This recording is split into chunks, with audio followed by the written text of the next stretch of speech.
What if the most dangerous temptation in history was not an invitation to evil, but an invitation to succeed? Imagine standing at the edge of a vast wilderness beneath a sky of burning bronze. The wind moves across endless stone and sand. No cities, no crowds, no armies, no witnesses, only silence. 40 days have passed. Hunger has become a physical presence. The boundary between body and spirit has begun to blur. Somewhere within this desolate landscape, a conversation takes place, one so mysterious that it would shape centuries of theology, philosophy, and debate. Yet the deeper we examine the story, the stranger it becomes. Question: what was actually being offered in the wilderness? Most people remember the familiar images: bread from stones, a leap from the temple, the kingdoms of the world displayed from a mountain peak. But the historical record presents a puzzle. None of these temptations require abandoning the mission. None demand worship of violence, cruelty, or chaos. The evidence suggests something far more subtle.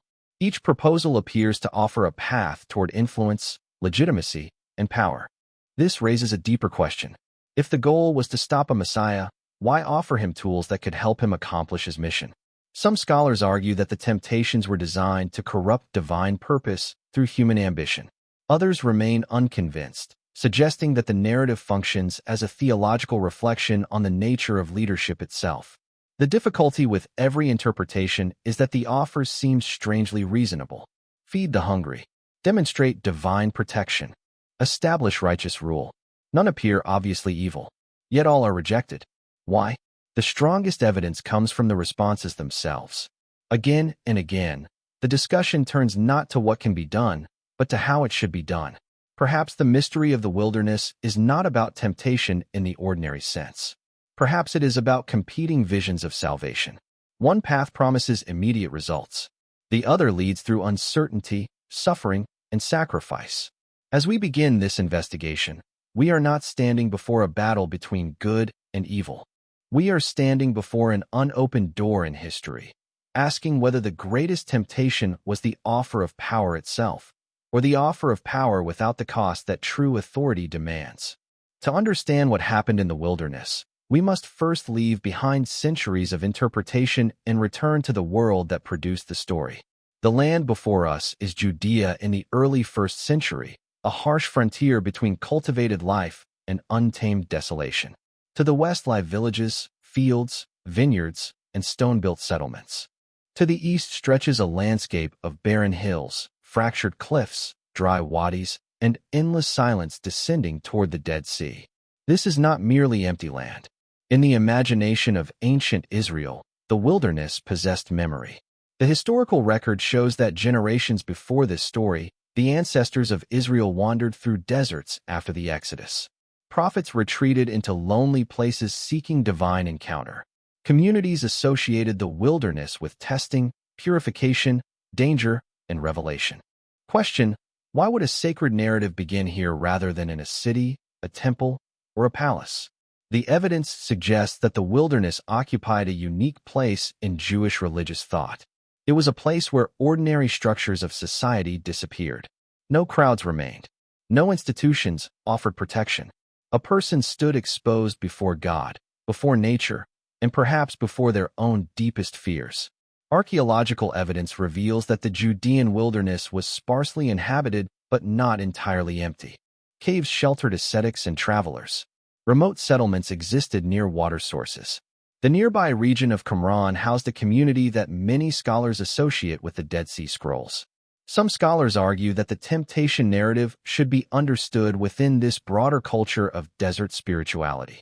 Others remain unconvinced, noting that direct connections cannot be firmly established. Yet the symbolic environment remains undeniable. Another detail demands attention: the number 40. The historical record repeatedly associates 40 days or 40 years with periods of preparation and transformation. Moses spent 40 days on Sinai. Elijah journeyed 40 days through the wilderness. Israel wandered 40 years before entering the Promised Land. Interpretation: the wilderness narrative may deliberately echo these earlier traditions. Counterargument: literary symbolism does not necessarily eliminate historical memory. Reassessment: both dimensions may coexist. The strongest evidence suggests that the wilderness was more than a geographical setting. It functioned as a sacred landscape where identity was tested and destiny revealed. Before we can ask what Satan offered, we must first understand where the offer occurred. In the ancient world, deserts were not empty spaces. They were places where competing visions of reality confronted one another beneath an unforgiving sky. Imagine an ancient mural painted upon the wall of a forgotten desert sanctuary. Time has faded its pigments, yet one image remains startlingly alive. A mountain rises from the center of the composition, impossibly high, its summit piercing layers of gold and crimson sky. The stone is dark, almost black, weathered by winds older than memory. At its base stretches the wilderness of Judea, a sea of barren ridges and fractured cliffs illuminated by the final light of sunset. The landscape appears empty, yet the longer one looks, the more unsettling it becomes. Paths seem to emerge and disappear among the rocks. Shadows gather where no clouds exist. The mountain dominates everything. It is larger than geography should allow, larger than any mountain known to the region. This is our first clue that we are not looking at a physical place alone. Near the summit stand two small figures, almost lost against the vastness of stone and sky. Their identities remain deliberately obscured. The artist directs attention elsewhere. Beyond the peak, suspended within layers of luminous haze, countless cities appear. Marble temples, fortress walls, palaces, ports, thrones, towers, kingdoms stretching beyond every horizon. No human eye could ever witness such a vision from a single location. Historical geography makes this impossible, yet the image presents it as reality. Question: why? Some scholars argue that the mountain functions as a symbolic axis connecting heaven, earth, and human power. Others remain unconvinced, suggesting that the imagery should be understood primarily as theological narrative rather than cosmic symbolism. The difficulty with separating these possibilities is that ancient literature often merges physical and symbolic realities into a single sacred image. At the summit, a weathered bronze crown rests upon a stone altar. It glows with reflected light but casts an unnaturally long shadow across the mountain. Nearby lies an ancient scroll partially opened by the wind. One side catches the light, the other vanishes into darkness. The evidence suggests that the artist intended a visual paradox. Everything in the image appears illuminated, yet nothing is fully revealed. The mountain represents more than a location. It represents a choice, a place where competing futures become visible at once, a place where power itself takes visible form, and perhaps a place where the most dangerous offer in history was made. As our investigation deepens, we encounter the first major conflict surrounding the wilderness narrative. Surprisingly, it is not a conflict between Jesus and Satan. It is a conflict within the sources themselves. Question: do the earliest accounts tell the story in exactly the same way? The historical record shows that the temptation narrative appears in both Matthew and Luke.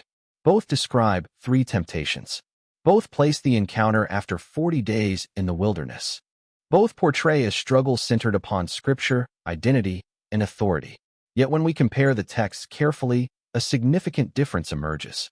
The order of the temptations is not the same. In Matthew, the narrative culminates upon the exceedingly high mountain where all the kingdoms of the world are displayed. In Luke, the final temptation occurs at the pinnacle of the temple in Jerusalem. Why would 2 ancient authors preserve the same events but arrange them differently? Some scholars argue that the sequence itself carries theological meaning. The evidence suggests that Matthew may have structured the narrative so that the mountain becomes the climax. Throughout his gospel, mountains repeatedly function as places of revelation, teaching, and divine encounter. From this perspective, the final temptation concerns universal kingship and the nature of messianic authority.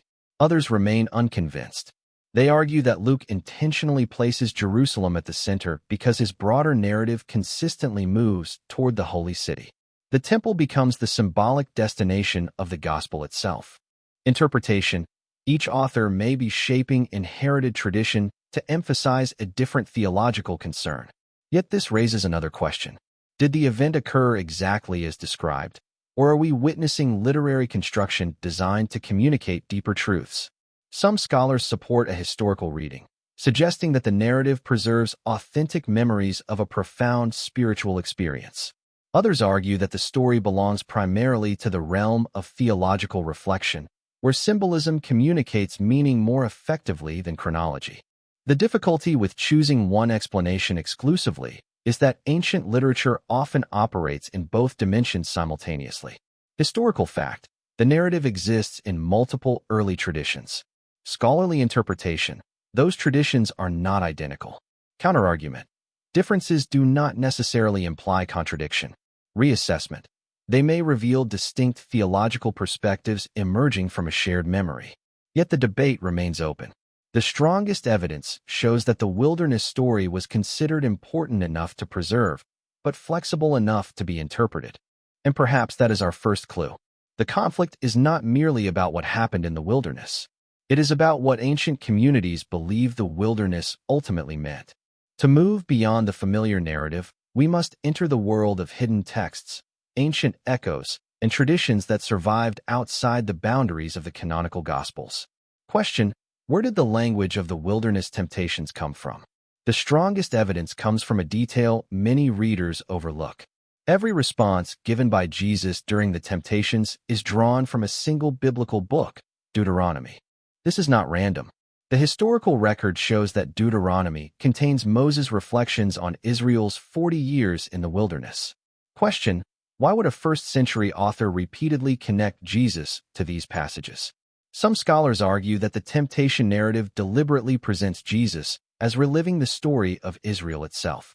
Israel faced hunger in the wilderness. Jesus faces hunger. Israel was tested concerning trust and obedience. Jesus is tested concerning trust and obedience.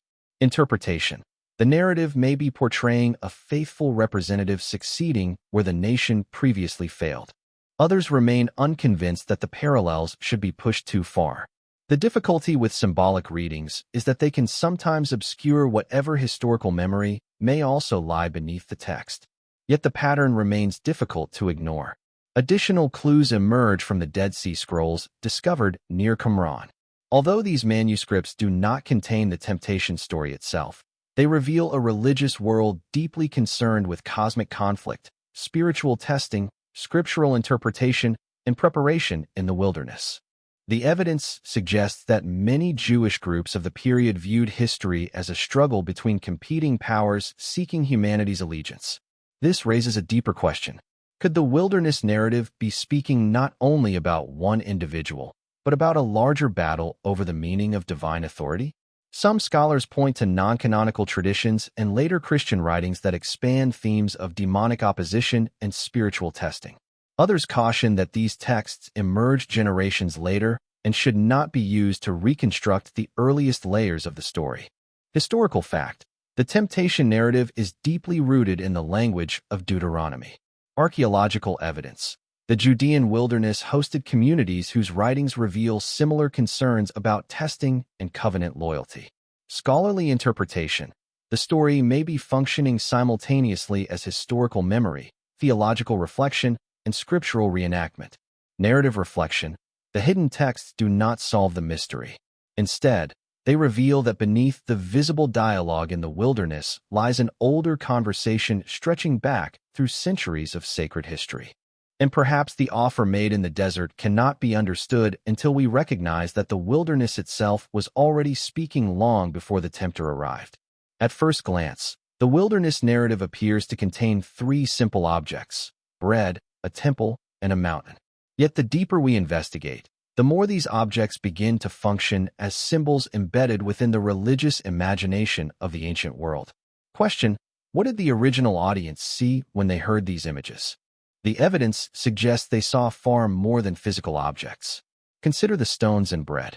In a desert where survival depended upon food, bread represented life itself. Yet in Deuteronomy, bread also symbolized dependence upon God. Man does not live by bread alone was originally spoken to Israel in the wilderness. Interpretation: the first temptation may concern more than hunger. It may ask whether divine sonship should be used for self-preservation or for obedience. Others remain unconvinced that the symbolism should overshadow the literal reality of hunger after 40 days. The strongest reading may be one that preserves both dimensions simultaneously. Next comes the temple. Historical fact: the Jerusalem temple was the spiritual center of Jewish life. Archaeological evidence reveals a monumental sacred complex dominating the city skyline. Yet in ancient symbolism, the temple represented more than architecture. It was understood as the meeting place between heaven and earth. Question: why stand upon its highest point? Some scholars argue that the image concerns public validation. A miraculous display before the holy city could instantly establish religious authority. Counterargument: the narrative never explicitly states that crowds were present. The symbolism may therefore be theological rather than political. Then we arrive at the mountain. Here the imagery becomes even stranger. No mountain in Judea offers a view of all kingdoms. The historical record makes this impossible. Interpretation: the mountain functions as a symbolic place of cosmic perspective. Throughout ancient Near Eastern literature, mountains often serve as locations where divine authority is revealed and destinies are decided. The kingdoms displayed from the summit therefore represent more than territory. They symbolize power itself. Archaeological evidence cannot confirm such a mountain. Scholarly interpretation suggests it belongs to the language of sacred geography rather than physical cartography. Narrative reflection: when viewed together, the three symbols form a progression. Bread represents provision. The temple represents legitimacy. The mountain represents dominion, life, recognition, power. The evidence suggests that the wilderness narrative is not merely testing character. It is examining three of the deepest desires embedded within human civilization. And perhaps the true mystery is that none of these desires are inherently evil. The question is how they are pursued and at what cost. As our investigation enters more controversial territory, we encounter an interpretation that many readers find unsettling. Not because it is widely accepted, but because it forces us to reconsider the nature of the wilderness encounter itself. Question: what if Satan was not attempting to destroy the messianic mission? What if the goal was to redirect it? Historical fact: nowhere in the temptation narratives does Satan ask Jesus to abandon his identity. The title Son of God is repeatedly acknowledged rather than challenged. The mission itself is never explicitly rejected. This detail has led some scholars to propose a less familiar interpretation. The evidence suggests that every temptation offers a legitimate end through an alternative means. Feed the hungry. Demonstrate divine protection. Establish authority over the nations. None of these outcomes appear inherently evil. Interpretation: the conflict may not concern whether the world should be redeemed, but how redemption should occur. Some scholars argue that the wilderness narrative presents two competing models of messiahship. The first is a messiah of immediate results, visible power, miraculous proof, and political dominion. The second is a messiah whose authority emerges through obedience, suffering, and restraint. According to this reading, Satan functions not as a destroyer, but as an advocate for a different path. Others remain unconvinced. The difficulty with this interpretation is that it risks minimizing the role of evil within the narrative. Critics argue that the text explicitly presents the tempter as an adversarial figure whose proposals cannot be separated from their source. From this perspective, the offers may appear attractive precisely because they conceal deeper corruption. Yet the debate remains open because the narrative itself is remarkably subtle. Question: why are the temptations framed around good things rather than obvious wickedness? Some interpreters suggest that this is exactly the point. The most dangerous distortions are often those that preserve the goal while altering the method. Archaeological evidence cannot resolve this question. Theological interpretation must carry much of the discussion. Reassessment: whether one accepts or rejects this reading, it reveals something important about the text. The wilderness encounter may not be a simple battle between good and evil. It may be a conflict between rival visions of how divine authority should operate in the world. Narrative reflection: my reading of the evidence is that the forbidden interpretation survives because it takes the offer seriously. It asks whether the true temptation was not failure, but success achieved through the wrong kind of power. Yet the debate remains open. And perhaps it remains open because the question itself has never entirely disappeared from human history. Every enduring mystery eventually divides scholars into competing camps, and the wilderness narrative is no exception. Question: what are we actually reading when we encounter the temptations of Jesus? Are we witnessing a historical event, a theological composition, or something that combines elements of both? The first major theory may be called the historical experience interpretation. Its supporters argue that the narrative preserves a genuine experience remembered by the earliest Christian communities. Historical fact: both Matthew and Luke contain remarkably similar core elements despite differences in arrangement. The evidence suggests the story emerged from a tradition older than either gospel. Some scholars argue that this points toward an authentic event or series of experiences that occurred during a period of solitude in the wilderness. Interpretation: the temptations reflect a real struggle concerning identity, mission, and authority. Counterargument: critics note that the narrative contains symbolic features that resist straightforward historical reconstruction, including the impossible vision of all kingdoms from a single mountain. The second major theory may be called the literary theological interpretation. According to this view, the wilderness story functions primarily as sacred narrative rather than historical reportage. The evidence suggests that nearly every element echoes earlier biblical themes: 40 days, wilderness testing, Deuteronomy quotations, mountains, and sacred geography. Some scholars argue that the authors intentionally constructed the account to portray Jesus as succeeding where Israel failed. Interpretation: the story communicates theological truth through symbolic storytelling. Others remain unconvinced. The difficulty with this interpretation is that ancient writers often embedded historical memory within symbolic frameworks. Treating the narrative as entirely literary may overlook an underlying historical experience that inspired it. A third position attempts to bridge the divide. The evidence suggests that many ancient narratives operate on multiple levels simultaneously. Historical memory, theological reflection, and literary symbolism may coexist rather than compete. Reassessment: perhaps the choice between history and theology is itself too narrow. Historical fact: the story was preserved by early communities. Scholarly interpretation: those communities shaped its meaning through theological language. Narrative reflection: my reading of the evidence is that the wilderness narrative survives because it functions successfully in both worlds. It speaks as memory and as symbol. Yet the debate remains open. Was the mountain a real place transformed by sacred memory? Was it a symbolic landscape created to express deeper truths? Or are those two possibilities less contradictory than they first appear?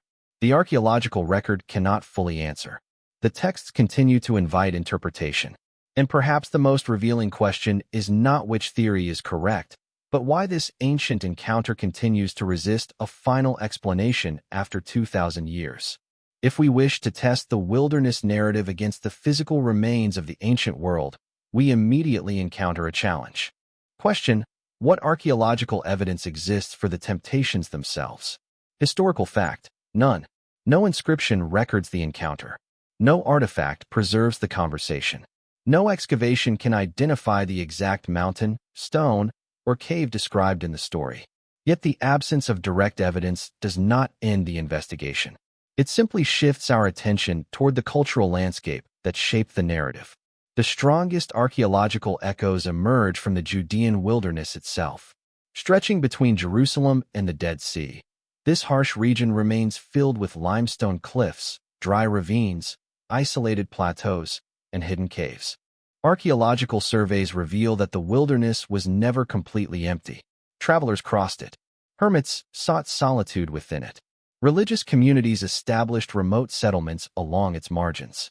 One of the most significant discoveries is Qumran, where the Dead Sea Scrolls were preserved for nearly 2,000 years. Question: did the community at Qumran influence the temptation narrative? The archaeological record cannot fully answer.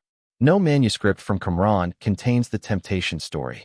Yet the evidence suggests striking cultural parallels. The scrolls repeatedly describe wilderness preparation, spiritual testing, scriptural interpretation, and cosmic conflict between opposing powers. Interpretation: both traditions emerge from a religious world deeply concerned with covenant, obedience, and divine authority. Others remain unconvinced, arguing that similarity does not prove direct connection. Another archaeological echo appears in Jerusalem itself. The Temple Mount dominated the sacred geography of the city. Although the precise appearance of the temple during the early 1st century remains partially reconstructed, surviving foundations, retaining walls, and historical descriptions reveal a structure of extraordinary scale. The pinnacle mentioned in the narrative may reflect the awe inspired by one of the most dramatic sacred spaces in the ancient world. Beyond architecture, there are echoes preserved through memory. Early Christian pilgrimage traditions later identified locations associated with the temptations, including mountains overlooking the Jordan Valley. Historical fact: these identifications emerged centuries after the events and cannot be treated as direct evidence. They are better understood as cultural memory rather than archaeological confirmation. Reassessment: the physical record cannot prove what happened in the wilderness, yet it confirms the existence of the landscapes, symbols, and religious concerns that shaped the story. Narrative reflection: archaeology does not uncover the voice that spoke in the desert. It uncovers the world in which that voice could be imagined, remembered, and preserved. And sometimes, in the study of ancient mysteries, understanding the stage brings us one step closer to understanding the drama that unfolded upon it. To understand the theological significance of the wilderness narrative, we must resist the temptation to read it through later assumptions and instead enter the religious imagination of the ancient world. Question: how would a first-century Jewish audience have understood this encounter? The evidence suggests they would not have viewed it merely as a personal moral struggle. In ancient Jewish thought, history itself was often understood as the arena where divine purposes and human choices intersected. Individuals could embody the destiny of entire communities. This raises a crucial question. If Jesus enters the wilderness immediately after a public declaration of identity, what role does the wilderness serve within the larger story? Historical fact: the narrative follows themes already familiar from Israel's sacred history. Israel passed through water and entered the wilderness.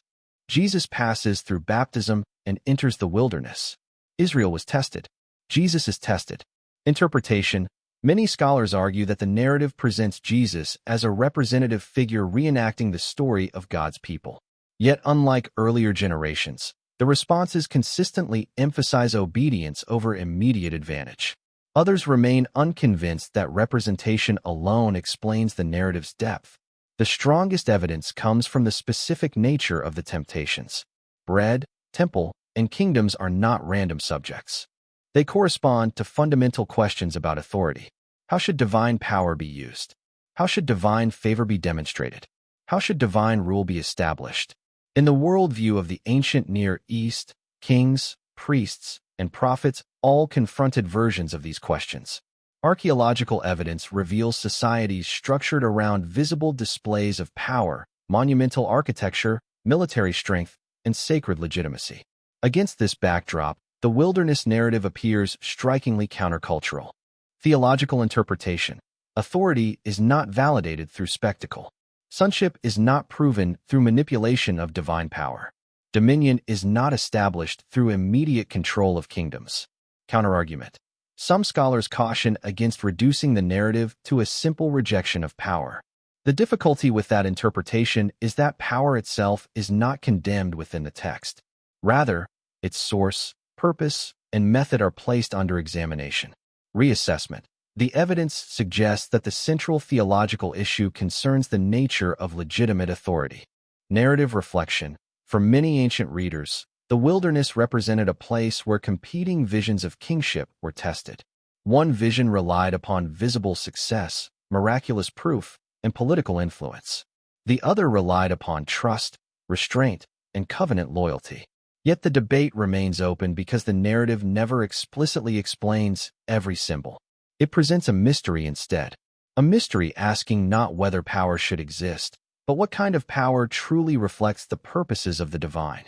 As our investigation moves beyond texts, symbols, and historical debates, we arrive at a deeper layer of the wilderness narrative, one that touches a question as old as civilization itself. Question: why do stories of testing in lonely places appear again and again across the ancient world? The evidence suggests that deserts, mountains, caves, and wildernesses occupied a unique place within human imagination long before this narrative was written. They were landscapes where ordinary structures disappeared. No city walls offered protection. No crowds provided identity. No institutions answered uncertainty. A person stood alone before existence itself. Historical fact: ancient peoples frequently associated remote places with revelation, transformation, and encounters with realities beyond ordinary perception. Archaeological evidence reveals shrines on mountain summits, sacred caves, desert sanctuaries, and pilgrimage routes stretching across ancient civilizations. Yet beneath these physical locations lies a deeper human concern: the fear of limitation, the awareness that human beings possess power, yet remain vulnerable, knowledge, yet remain ignorant, life, yet remain mortal. This raises a profound question. What does the wilderness actually reveal? Some scholars argue that the narrative is fundamentally about obedience. Others suggest it is about identity. Yet the difficulty with reducing it to a single theme is that the symbols point towards something larger. Bread speaks to survival. The temple speaks to certainty. The kingdoms speak to control. Together, they form a map of humanity's oldest aspirations: to overcome hunger, to overcome doubt, to overcome vulnerability. Interpretation: perhaps the wilderness confrontation is not merely a religious story. It is a meditation on the boundaries of human existence. In the ancient world, death was never far away. Famine, war, disease, and exile constantly reminded people that life remained fragile. Against this backdrop, the desire for security became understandable. The desire for proof became understandable. The desire for power became understandable. Counterargument: some readers may view these concerns as exclusively theological. Yet the archaeological and literary record shows that similar questions emerge across many ancient cultures. Reassessment: the wilderness narrative appears to transform these universal concerns into a symbolic encounter.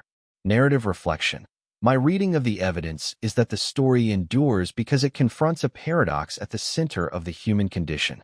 We seek mastery over uncertainty, yet wisdom often emerges through accepting limits. We seek complete knowledge, yet truth frequently remains partially hidden. We seek power over destiny, yet every civilization eventually encounters forces beyond its control. And perhaps that is why the wilderness remains so compelling. It is not merely a place on a map. It is the landscape where humanity confronts the edges of its own understanding and discovers that some mysteries cannot be conquered, only faced. We have reached the final chamber of our investigation. The wilderness lies behind us. The mountain remains in the distance. The scrolls have been examined. The symbols have been traced through history, theology, archaeology, and ancient memory. Yet the central question still stands before us. What did Satan really offer? Historical fact: the texts describe bread, protection, and authority. Archaeological evidence confirms the reality of the landscapes and religious world that shaped the narrative, but it cannot recover the conversation itself. Scholarly interpretation offers multiple possibilities. Some see a historical encounter preserved through sacred memory. Others see a theological drama expressing truths too profound for ordinary language. Yet despite their differences, many interpretations converge upon a common observation. The offers themselves are remarkably revealing. They are not invitations to obvious destruction. They are invitations to use power in specific ways. This raises a deeper question. What if the wilderness narrative is not fundamentally about temptation, but about competing definitions of kingship? The evidence suggests that each offer presents a vision of authority. Bread represents the power to satisfy immediate needs. The temple represents the power to command belief through spectacle. The kingdoms represent the power to shape history through political dominion. None of these are meaningless. None are inherently evil. The difficulty with reducing the story to a simple moral lesson is that the proposed outcomes often resemble goals pursued by rulers, prophets, and empires throughout the ancient world. Counterargument: some scholars maintain that the narrative is primarily concerned with resisting demonic influence. This remains a valid reading within many theological traditions. Yet others argue that the deeper tension lies elsewhere. Reassessment: the strongest evidence suggests that the conflict centers not on whether power should exist, but on how legitimate authority is established and exercised. Narrative reflection: my reading of the evidence is that the wilderness presents two rival visions of transformation. One seeks to reshape the world through visible control, immediate results, and undeniable demonstrations of strength. The other accepts limitation, uncertainty, and a path that refuses to separate purpose from method. Yet the debate remains open because the narrative never fully explains itself. The mountain remains symbolic. The kingdoms remain distant. The voice in the wilderness remains partially concealed. Perhaps that is the final revelation. Satan may not have been offering bread, miracles, or kingdoms as isolated gifts. He may have been offering an entire alternative understanding of power itself. And if that is true, then the most important decision made in the wilderness was not what was rejected. It was what kind of authority would ultimately be allowed to shape the future. The wind still moves across the wilderness.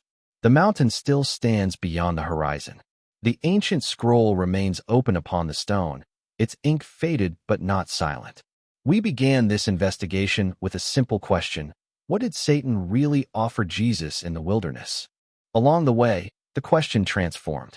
Historical fact led us into the earliest surviving texts. Archaeological evidence carried us through deserts, caves, sacred landscapes, and the memory preserved in stone. Scholarly interpretation revealed competing theories, each illuminating part of the mystery while leaving other parts unresolved. Narrative reflection reminded us that the most enduring questions often survive precisely because they resist final answers. To everyone who has followed this journey through forgotten scriptures, thank you for approaching the evidence with curiosity rather than certainty. The purpose of this investigation has never been to force a conclusion. It has been to examine ancient sources honestly, to distinguish between what the texts say and what later generations imagined, and to explore the deeper questions hidden beneath familiar stories. If you are a historian, archaeologist, theologian, linguist, or student of ancient religion, your perspective becomes part of a conversation that stretches across centuries. Some scholars view the wilderness narrative as a historical memory shaped by theological reflection. Others regard it primarily as sacred literature communicating profound truths through symbolic language. Yet the debate remains open because the evidence allows multiple levels of interpretation. And perhaps that uncertainty is itself meaningful. The archaeological record cannot fully recover the conversation. The manuscripts preserve the words, but not every layer of intention behind them. The mountain remains partly symbolic. The kingdoms remain partly unseen. The wilderness remains partly hidden. This raises one final question, a question that continues to echo through historical and theological scholarship alike. If the offers in the wilderness promised outcomes that appeared good, and if the disagreement centered upon the path rather than the destination, then where exactly does a righteous vision end and the temptation of power begin? Perhaps the answer lies somewhere beyond the limits of surviving texts. Or perhaps the enduring mystery is that every generation must return to the wilderness and confront that question for itself. The scroll closes. The desert grows silent. Yet the debate remains open.